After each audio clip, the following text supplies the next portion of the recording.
Olá, pessoal, tudo bem com vocês? Professor Túlio aqui. E hoje, para a gente falar um pouco mais sobre ondas, eu vou falar um pouco de alguns detalhes que eu não falei nas aulas anteriores e vou resumir e revisar com vocês o que a gente já tratou aqui, tá certo? Bom, como vocês sabem, as avaliações de vocês começam, né, essa semana, sexta-feira, é a nossa avaliação de física. E hoje eu vou estar aqui relembrando e colocando alguns pontos que eu acho que é bom estar reforçando com vocês para avaliação, tá certo? Então, bora lá. Primeira coisa, o nosso assunto, a gente está tratando de ondas, então vamos aqui definir novamente, só relembrar qual é a definição de uma onda, que é o movimento provocado pela perturbação que se propaga em um meio.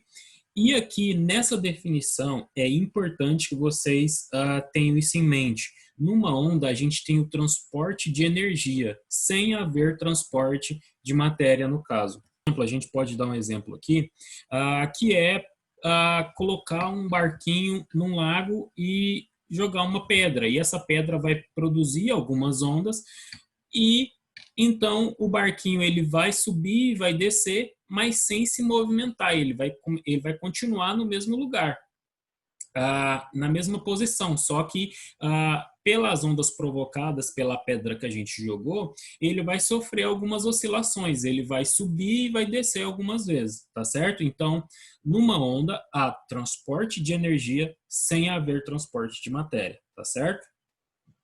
Então, aqui a gente tem um exemplo de uma onda, tá bom? Onde tem fixo aqui uma corda em uma extremidade, na outra extremidade a mão, eu já dei esse exemplo para vocês. E a gente faz uma perturbação nessa corda, e daí a gente tem esse movimento que é a onda, tá certo? Aqui, nesse caso, a gente tem uma onda em uma corda, por exemplo, uma onda planificada, é um exemplo de onda.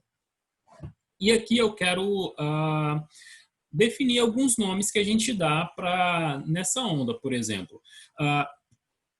Tá vendo esse ponto mais alto da onda? Esse ponto a gente chama de crista, ou seja, então a gente tem uma crista aqui e outra crista aqui.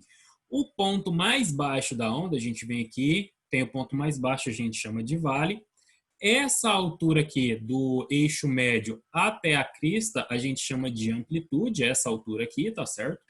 E de um ponto, essa distância de um ponto de uma crista até o ponto da próxima crista, a gente chama de comprimento de onda. E a gente indica esse comprimento de onda por essa letra grega aqui, que no caso é a lambda, tá certo? Então, a distância de uma crista à outra é o comprimento de onda.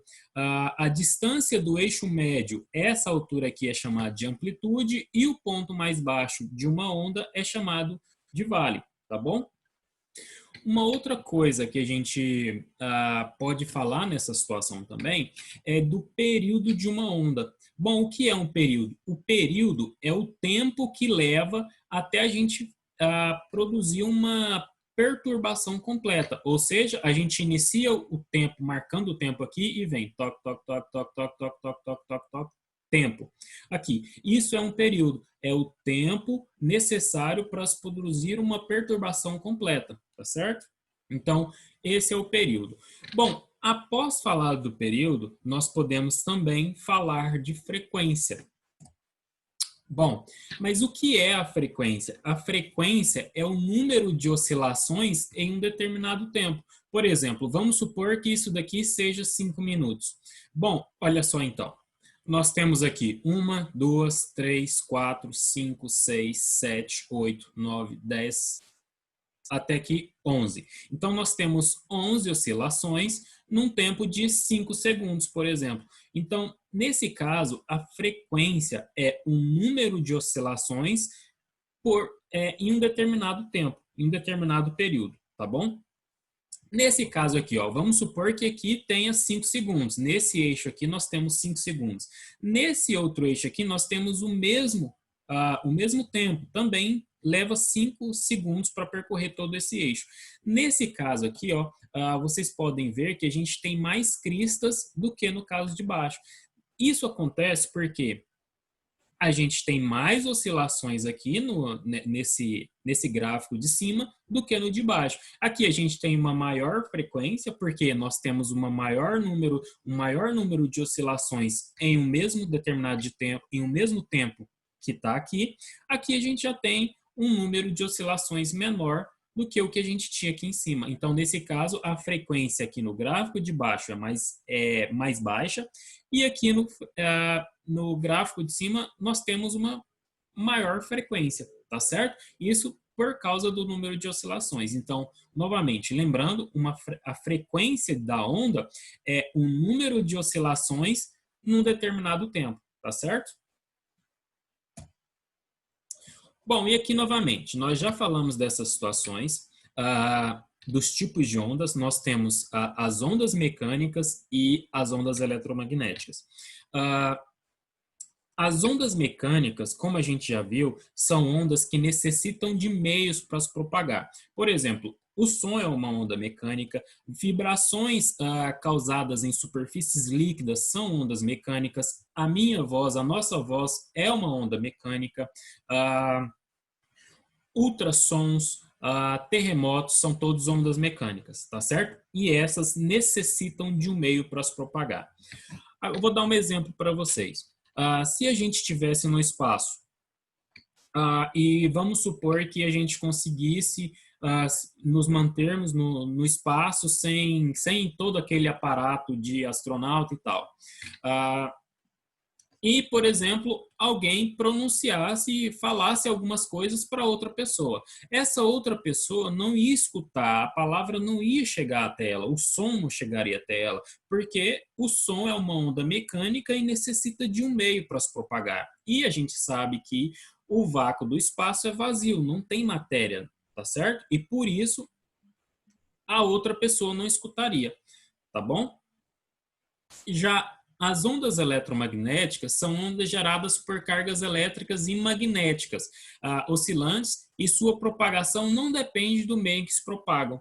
E aqui a gente tem como exemplo de ondas eletromagnéticas: luz visível, raio-x, infravermelho, temos também as micro-ondas, sinal de celular, sinal de TV, tá certo? São todas ondas eletromagnéticas e essas se propagam no vácuo, não necessitam de um meio material para se propagarem. E um detalhe que eu quero que vocês tenham em mente é que, por exemplo, as ondas sonoras são ondas mecânicas e, como a gente viu, ondas mecânicas precisam de um meio para se propagarem. E no caso, as ondas sonoras, elas propagam com maior velocidade do que em meios líquidos ou gasosos, em função da proximidade das moléculas que compõem esses sólidos, tá bom? Porque a propagação depende dessa proximidade de moléculas do material, tá bom? Só um detalhezinho. Quando a gente fala de tipos de onda, por exemplo, ondas mecânicas e ondas eletromagnéticas, a gente está nós estamos falando da natureza de vibração das ondas. Agora, nesse caso aqui, a gente vai classificar as ondas quanto à direção de vibração, tá certo? Nesse caso, nós já vimos a propagações transversais e longitudinais e também as mistas. Mas vamos revisar isso aqui, tá bom? Suponha que essa daqui seja uma onda numa corda, e aqui a gente deu uma planificada nessa onda. A direção da onda, ela está nesse sentido, da esquerda para a direita, e o sentido de vibração da onda, a direção de vibração da onda, está perpendicular, ou seja, essa daqui, ó. Essa daqui, no caso, no sentido vertical, é a direção de vibração. E nesse caso, nós temos a direção de vibração perpendicular à direção da onda. E nesse caso, a gente dá um nome para essa propagação de propagação transversal. Nós temos também a propagação longitudinal. Deixa eu dar um exemplo para vocês. Na propagação transversal, nós podemos citar a perturbação numa corda como exemplo de propagação transversal, tá certo? Na propagação longitudinal, a direção de vibração da onda é no mesmo sentido da direção da onda. Então, nesse caso aqui, nós podemos tomar como exemplo uma mola e daí a gente comprime a parte da mola aqui para perto e depois solta. Aí a gente vai ver que a direção de vibração da onda tem o mesmo sentido de propagação da onda, tá certo? Então, esse é um exemplo de propagação longitudinal. Além das propagações transversais e longitudinais, a gente pode também falar das propagações mistas, que é um combinado das propagações transversais e longitudinais. E, no caso, a gente pode citar como exemplo propagação do som, por exemplo, que ocorre em todas as direções. Também a propagação em superfícies líquidas, como a gente tratou no início, o exemplo de jogar uma pedra num lago e observar aquelas perturbações, elas ocorrem em todas as direções, tá bom? Tanto no mesmo sentido da onda, como também perpendicular à onda, nós estamos falando da direção de vibração da onda, certo? Então, esse é um exemplo, além das transversais e longitudinais. Bom, pessoal, nós tínhamos apenas que tratar desses assuntos, tá bom? E essa é uma revisão, tudo que vocês precisam para fazer bem a avaliação de vocês tá aqui, a gente revisou, fez nas outras aulas, tá certo? Basta que vocês revisem as aulas anteriores e dão uma olhada nesse resuminho. Também vocês podem me perguntar caso haja dúvidas, tá certo? Então é isso, forte abraço a todos e até mais.